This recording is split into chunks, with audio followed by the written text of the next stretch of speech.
Class 8, Chapter 13, name is direct and inverse proportion. Question 10 is of exercise 13.2. I am reading question 10. Two person could fit new windows in a house in 3 days. ठीक है, 2 person है new window 3 days में बना रहे हैं. ठीक है, उसमें फिट कर रहे हैं. ओके, अब फर्स्ट पॉइंट क्या है? One of the person fell in before the work started. How long would the job take now? One person, ठीक है, वन पर्सन वर्क स्टार्ट होने के ही पहले इल हो गया, मीन्स बीमार हो गया. ठीक है, तो उसके लिए कितने डेज चाहिए होंगे कि वो काम कंप्लीट हो जाए, क्योंकि 1% तो ऑलरेडी कम हो गया है. ओके, ठीक है, यहाँ पे क्या है? Number of, let the number of days Vx. Got it? Means number of days कितने लेट कर लिए? x लेट कर लिए. Got it? अब यहाँ पे ये देखना है कि यहाँ पे अपने पास क्या, एक तो पर्सन है, ठीक है, और डेज. यहाँ पे पहले कितने थे क्वेश्चन में? अभी देखिए पहले कितने थे, जो ये तो क्वेश्चन में ही राइट है, तो इन दोनों के हिसाब से इन दोनों के आंसर को देखकर सॉल्व करना है कि मीन्स इसमें क्या स्टेप बन रही है. Good it? अब इसमें यहाँ पे 2 पर्सन ऑलरेडी है और 3 डेज हैं. 2 पर्सन और 3 डेज. ठीक है, उसके बाद में डेज को कितना लेट किया? x. डेज को 8x लेट किया है और 1 पर्सन इल हो गया है. ओके, मीन्स 1 पर्सन बीमार हो गया है, तो मीन्स उसके लिए अब जो बचेंगे उनके लिए कितने डेज में काम करना पड़ेगा. तो ये वो अपन को बताना है कि नंबर ऑफ डेज कितनी होंगी, वो कितने दिन में काम करेंगे. ओके, तो अब यहाँ पे क्या आ जाएगा? कैसे पता चलेगा? कैसे पता चलेगा कि इन्वर्स प्रोपोर्शन है या फिर डायरेक्ट प्रोपोर्शन है?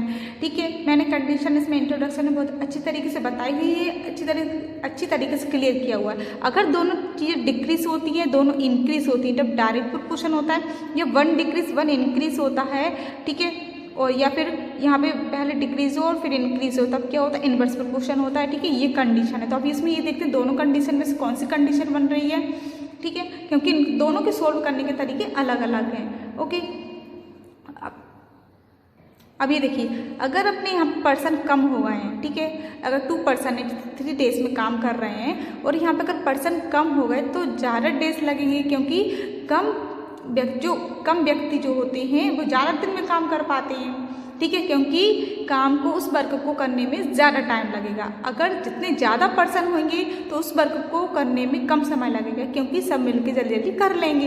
ये बात समझ में आ रही है? तो अगर पर्सन कम हो गए तो काम को करने में ज़्यादा दिन लगेंगे. तो मीन्स ये देखिए, ये प्लस हो, ये माइनस हो गया, मीन्स ये डिक्रीज हो गया, ये डिक्रीज हो रहा है और डेज इंक्रीज हो जाएंगे. तो 1 डिक्रीज 1 इंक्रीज की कंडीशन क्या? Inverse proportion.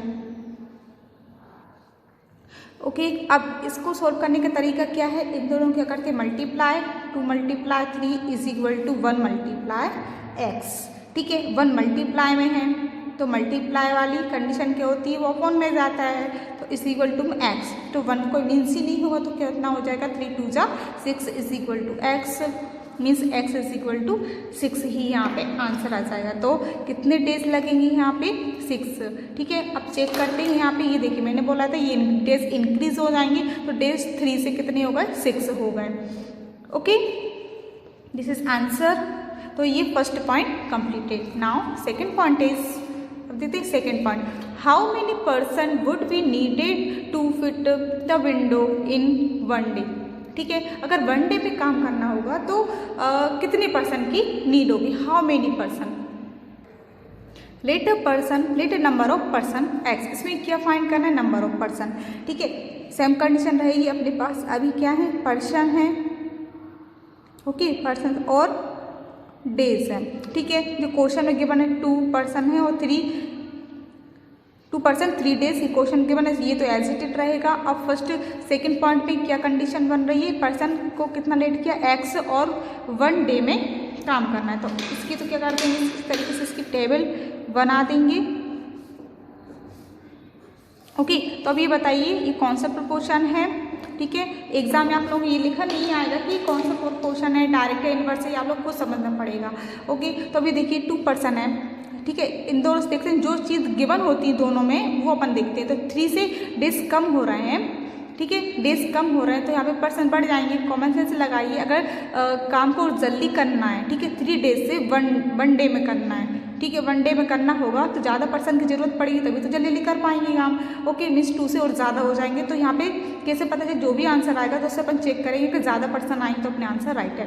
ठीक है, तो यहाँ पे क्या राइट कर देंगे, इनवर्स प्रोपोर्शन, क्योंकि 1 डिक्रीज 1 इंक्रीज हो रहा है। ये देखिए डिक्रीज हो गए डेज और यहाँ पे ये इंक्रीज हो जाएंगे पर्सन। तो यहाँ पे कौन सा प्रोपोर्शन होगा, इनवर्स प्रोपोर्शन। ठीक है, किस तरीके से सॉल्व करते हैं, 2 × 3 is equal to x multiply 1, x multiply 1, x multiply 1। Okay, 1 multiply में तो कहाँ आ जाएगा, 2 × 3 अपॉन 1 आ जाएगा, is equal to max. Same condition बन रही है, x is equal to 3 2 6। Okay, तो मीन्स अभी ये देखिए मैंने बोला था यहाँ पे पर्सन इंक्रीज हो जाएंगे। अगर जल्दी काम करना होगा तो ज़्यादा पर्सन की नीड होगी। ठीक है, तो 2 से कितने हो गए, 6 हो गए।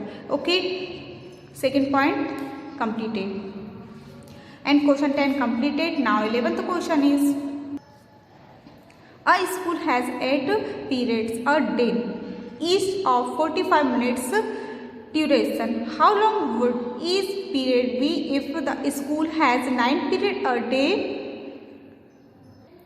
Assuming the number of school hours to be the same. अब क्या बोला गया कि एक स्कूल में each of 45 minutes, 45 मिनट्स में, प्रत्येक 45 मिनट्स में 8 पीरियड होता है। Okay, how long would is period be. ठीक है, if the school has 9 period a day, एक दिन में कितने पीरियड होते हैं, 9 पीरियड होते हैं। तो इसमें बताना क्या है, नंबर ऑफ मिनट्स बताना है। ठीक है, तो इसमें क्या राइट कर लेंगे, let the number of minutes, let the number of minutes x. ठीक है, यहाँ पे अपने पास क्या क्या है, पीरियड है और क्या है अपने पास, मिनट है, मीन्स टाइम है। ओके, अब यहाँ पे कितना 8 पीरियड है और 45 मिनट्स क्वेश्चन में ही गिवन है। उसके बाद मिनट्स को एक्सलेट किया है, गोट इट, और 9 पीरियड। ठीक है, इस तरीके से आप लोग टेबल बनाना है कि इसमें गिवन क्या क्या है। ओके, इस तरीके से टेबल बना दिए। ठीक है, अब इसमें क्या हो जाएगा, इनवर्स प्रोपोर्शन।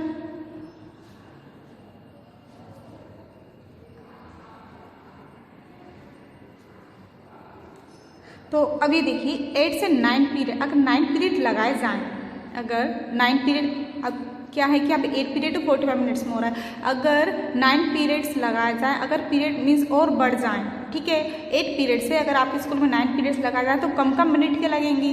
ठीक है, और जितने ज़्यादा पीरियड लगेंगे तो टाइम मीन्स बड़े बड़े पीरियड लगेंगे, ये आप लोगों को पता होगा। ठीक है, जैसे कि कम पीरियड लगते हैं तो टाइम ज़्यादा होता है।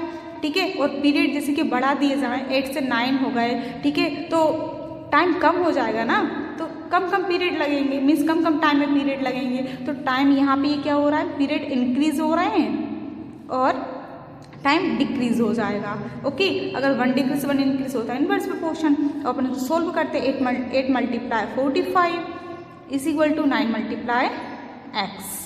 9 मल्टीप्लाई में तो कहाँ आ जाएगा, डिवाइड में आ जाएगा, is equal to x। Okay, अब इसको कट कर देंगे, 9 × 5 = 45। ओके, तो अब क्या बचेगा यहाँ पे, 8 × 5 इज इक्वल टू x। तो ये कितना हो जाएगा, 9, 8 × 5 = 45 इज इक्वल टू x। तो ये क्या आ गया, सॉरी 40 आएगा, 8 × 5 = 40। ओके, तो यहाँ पे x इज इक्वल टू कितना आ जाएगा, 40 मिनट्स। ठीक है, तो अब चेक करते हैं कि ये राइट है। ठीक है, मैंने क्या बताया था, यहाँ पे टाइम डिक्रीज हो जाए, मिनट डिक्रीज हो जाएंगे, टाइम डिक्रीज, तो 45 से 40 हो गए। Got it.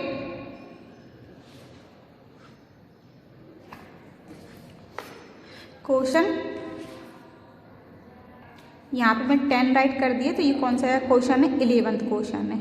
Got it, 11th question completed. So this was the last question of this exercise 13.2 and of this chapter 13. Thank you.